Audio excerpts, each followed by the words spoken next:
The moment itself would later feel like a dream. The woman's body sank into the earth as if the world itself had decided to swallow her whole. Mud sucked at her legs.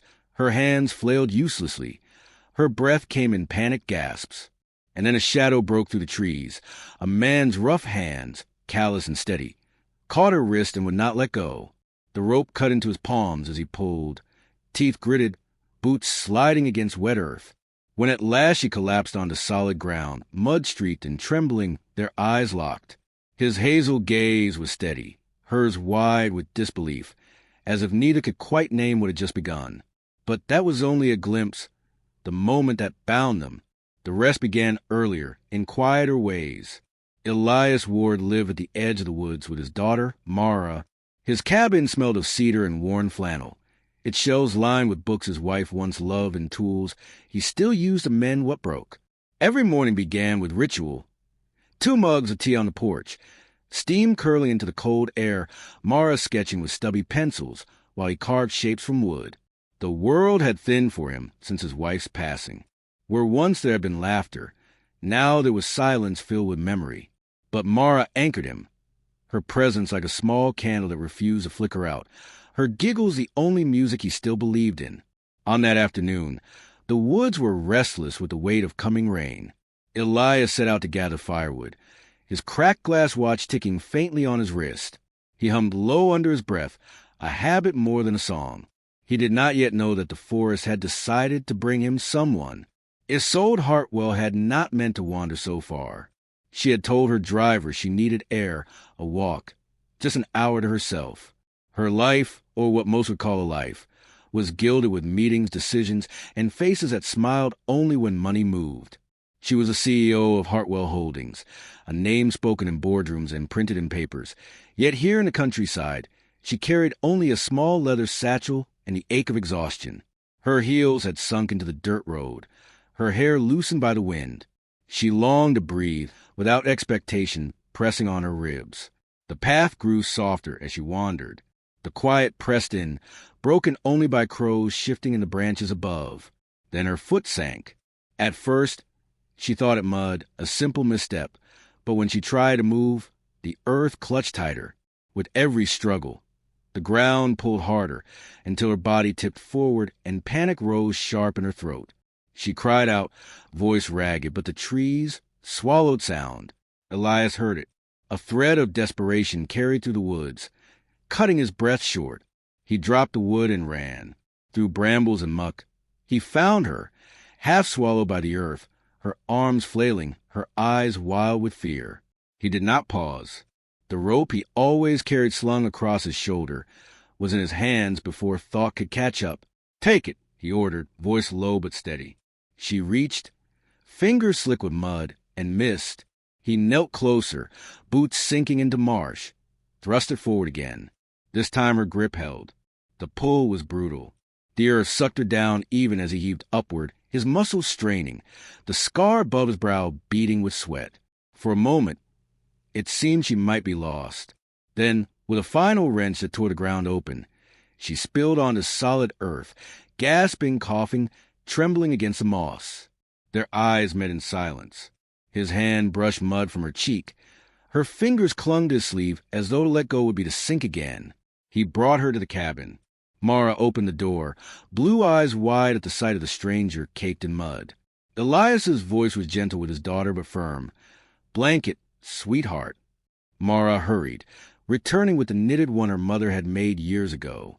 She draped it shyly around the woman's shoulders, then set tea on the table. "Papa always says tea helps everything." Isolde stared, astonished, as if no one had ever offered her kindness without expecting something in return. She sat by the fire, trembling lest its warmth returned to her limbs. The cabin walls held tokens of life.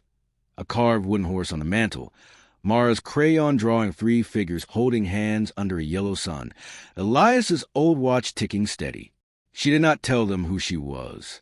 Here, stripped of titles and wealth, she felt fragile, human, something she had not allowed herself in years. Time slowed into hours that felt stolen from the world. She lingered, reluctant to leave. Mara asked her help with drawing. Isolde's fingers, usually wrapped around fountain pens and contracts, stumbled on crayons, but she laughed anyway. Elias baked bread, crooked, uneven, but warm, and they ate together with soft smiles. Elias spoke little, but when he did, his voice carried weight. He told of storms that had torn through the valley, of how Mara had been born during one, her mother whispering strength into the night. He spoke of loss without naming it, and his soul listened, as if listening itself was a gift. One evening, as firelight painted the walls gold, she reached to tuck a loose strand of hair behind her ear. Elias's eyes followed the gesture, lingering a moment too long. She felt it, the quiet pull of something unspoken. Later that night, she wrote in her satchel. Words spilled. For once, I am not CO, not shield, not name. I am simply Isolde, and I am seen. She folded it, but did not give it. When Mara nestled against her by the hearth, whispering, "You're lucky he sees you," Isolde blinked back tears. "Maybe you need someone to see you too," the girl added, then drifted asleep. The spell broke with thunder and headlights. A black car pulled into the dirt road, and her driver stepped out, voice clipped, searching. "Ms. Hartwell. CEO Hartwell, we've been frantic." The words shattered the quiet. Elias's hands froze on the wood he was splitting. He turned, eyes narrowing, realization burning. CEO, Billionaire, untouchable. Isolde's heart hammered. Elias. I didn't want you to know me by that name. People only see power. Not me. But his silence was heavier than words. His pride stung, his scars whispering that he had been made a fool. He looked at Mara, then at her, torn between distrust and all the kindness already shared. That night she left, on the mantel, beside the wooden horse, lay a letter. "You pulled me from more than quicksand. For a night, I remembered what was to be seen not as a figure, but as a woman. I leave not because I want to, but because I do not wish to steal your peace. If there's room in your world for me again, know that I will come. Until then, thank you." Elias reddened the glow of the fire, fingers trembling slightly. Mara leaned against him, whispering through sleep-heavy lips, "Papa, don't let her be alone." The next morning, he walked down the dirt road where her car idled. She stepped out, hesitant, guarded as if expecting rejection.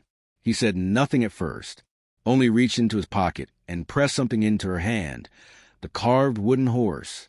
Her composure cracked. Tears welled as she clasped his hand with both of hers, holding on as though it tethered her back to the earth. In that silence, in the steady ticking of his old watch, a promise took shape. Not of riches or titles, but of love born in mud, firelight, and second chances. In the quiet of the forest, they had found not quicksand but solid ground, a place where a heart could rest. And if this story lingers in you, if the quiet kindness of Elias and Isolde touches the hollow spaces you carry, then stay with us. Here, we tell not of riches but of second chances, of found family, of redemption written in silence. Subscribe, share this warmth with someone who needs it tonight, and let these stories keep you company in the dark.